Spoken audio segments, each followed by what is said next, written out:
Our next guest was the inspiration for our invite for all of the Republican Party candidates to come to the great state of North Dakota and see the North Dakota miracle firsthand. The reason he was our inspiration is he's not stopped talking about the great things that are happening in the great state of North Dakota. Newt Gingrich, candidate for president, back with us on the Common Sense Club and the Scott Hennen Show. How are you, Newt? I am doing great, and it is just amazing to have this opportunity to talk to you. And you're right. I mean, as recently as this morning, I was talking about the lessons the whole country could learn from North Dakota, and the fact that if we work at it, we could actually be energy independent. No American president would ever again bow to a Saudi king, and there's no reason we have to accept less than that. Now, tomorrow, North Dakotans will vote, go to the polls, one of 10 Super Tuesday states. You've told us you're coming to North Dakota. You're obviously not going to make it before Super Tuesday. Are you still coming? I'm still coming. As you remember, I was in Fargo during the floods and did everything I could to be helpful there.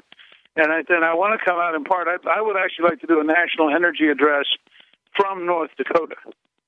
And that's something we're trying to schedule because I think it would be literally to buy a half hour of TV time and do the speech from North Dakota.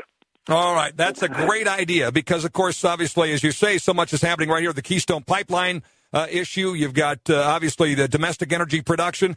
And you have the President of the United States trying to claim credit now for the fact that production is up despite doing everything in his power to stop. I've had big-time oil folks tell me Obama won the issue right there because he, it's when you start having to explain, no, wait a minute, no, he's not doing anything to help it. He's actually doing everything to stop it. You lose. You're a master of words. Is Obama stolen this issue from the conservative cause? No, because it is so impossible. When I go around in the last week, I watched his two energy speeches, the one in Miami and the one in New Hampshire. And at one point, he ends up saying that the alternative drilling does not work. You can't drill your way out of this. It's not possible to drill your way out of this. And he proposes algae as the solution. And a substantial number of people actually already know this. And so, I say, I'll ask him, what do you think I was in Bowling Green, Ohio, for example, Saturday night. I said, what do you think he thought the solution was instead of drilling? And this lady yells out from the middle of the room, algae. And people start laughing. It's ironic because if the president came to North Dakota and looked, he'd realize drilling works. If he were to go to western Pennsylvania and look, he would know that drilling works. We have produced so much natural gas in the last few years using new drilling technology that the price has dropped from $8 a thousand cubic feet to under $3. Now, that's proof positive that you could, in fact, dramatically reduce the price of gasoline, and that my plan, which people can see at newt.org, of $2.50 gasoline is not irrational. It was $1.13 when I was Speaker. It was $1.89 when Obama was sworn in. I don't know why people would think it's impossible to get back to a price that we had 3 years ago. By the way, Mitt Romney said the following about your plan of trying to shoot for a goal of $2.50 gas. Let me play a clip of this and give you a chance to respond to it. Predicting a precise gasoline price, that's something that even the economists won't try and do. And he went on to say it was pandering. Is he wrong? Look, first of all, Romney may be rich enough that he hasn't noticed how big a problem this is. But the fact is, for working Americans, for retired Americans, for independent truckers, for people who are in manufacturing, this is a real problem, and it's going to crush the economy. You get up to $5, $6 a gallon.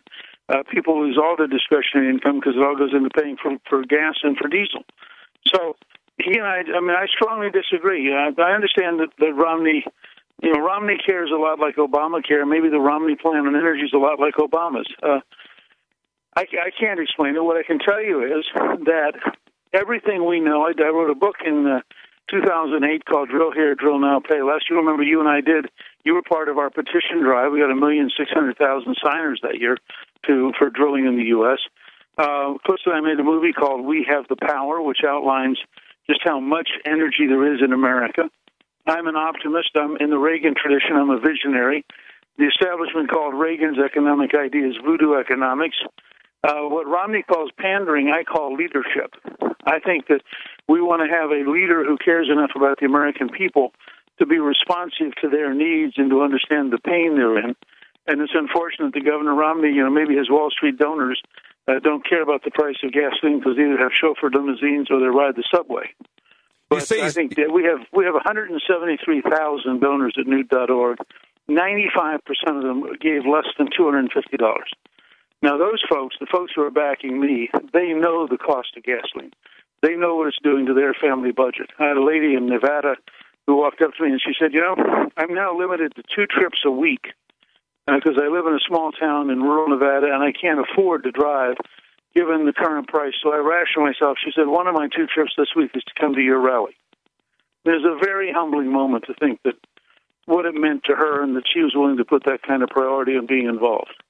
And you have brought this issue front and center. We so appreciate it. And obviously, North Dakota's role in helping to solve it is important. And it is a big issue. The media seems more interested in what Rush Limbaugh had to say about a professional activist at Georgetown, however. Was Rush Limbaugh right to apologize over the weekend? And is the media wrong to place the focus they are on this? Well, Rush was right to apologize. It was a foolish thing to have said and an inappropriate thing to have said.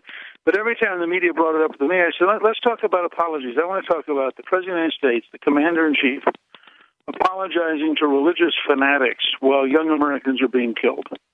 I want to talk about the fact that this administration attacks the Catholic Church but apologizes to radical Islamists.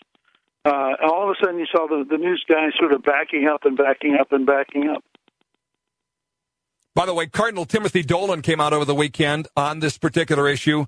While calling for civility in the debate, rightly, also provides a timely reminder of the real issue at hand, which the president, by calling this, a student and saying, hey, your parents ought to be proud of you, really, for having that much sex out of marriage that she needs taxpayer help to provide for $1,000 a year in birth control products, her parents ought to be proud of her? Look, that's the part I don't get. I mean, the media wants to say, oh, this is going to stop people from getting contraceptives. That's not true.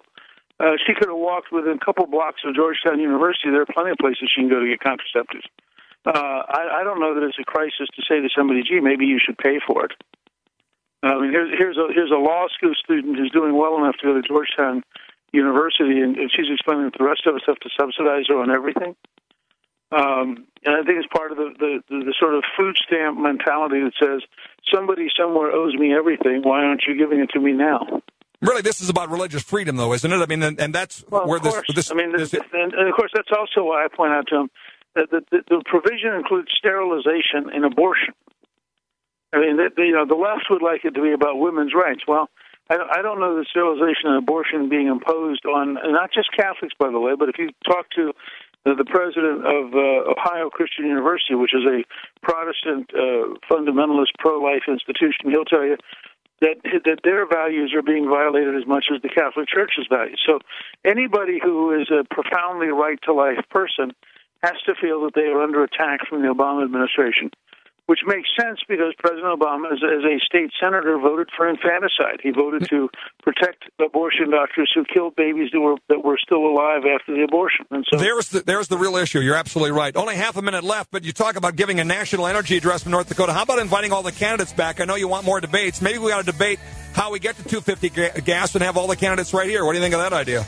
Well, I'll tell you, the great thing would be to say, what if we had the presidential debate this fall between Newt Gingrich and Barack Obama in North Dakota on whether or not drilling works. There you go. Now we're swinging for the fences. I love it. Newt, thanks for the time today. Look forward to that visit to North Dakota, and I hope it's soon. Take care, my friend.